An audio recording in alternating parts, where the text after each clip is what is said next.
Wara sentejn u nofs ta' xogħol u b'investiment ta' 600,000 euro, l-istudenti li attendu l-Kulleġġ Missjonarju ta' San Pawl fir-Rabat se jkunu qed igawdu minn faċilitajiet sportivi ġodda.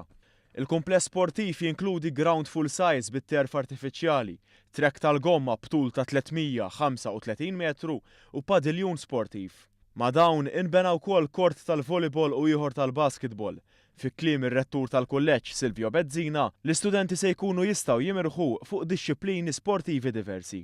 Fiċ-ċerimonja uffiċjali tal-inawgurazzjoni huwa fisser dan il-proġett bħala wieħed li ġab miegħu sodisfazzjon kbir.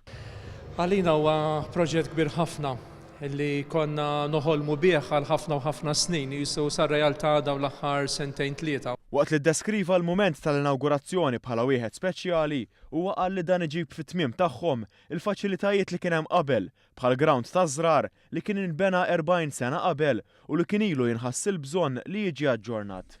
Ir-rettur spjega li x-xogħol da maddej ftit iktar mill-ippjanat minħabba li waqt li skavar instabu qatt ta' katakombi li kellhom jiġu preservati. Żied jgħid il-ground tal-futbol sar biftehim bejn il-kulleġġ u l-Malta Football Association, b'konsegwenza li l-klabb tal-futbol tal-Imdina Knights se jkunu jistgħu jitħarġu f'dan il-ground. Għaċ-ċerimonja tal-ftuħ attendew mijiet ta' persuni fosthom studenti, staff tal-iskola u ġenituri li qattaw il-jum tal-ħadd f'atmosfera mill-isbaħ waqt li gawdew mill-bosta spettakli mtella. L-avveniment tal-ftuħ uffiċjali sar ukoll b'kollaborazzjoni mal-Festival Alto Festa Valletta 2018. Artisti u koreografi Naplitani mexxew il-festival bis-sem ta' madwar 200 student tal-kulleġġ.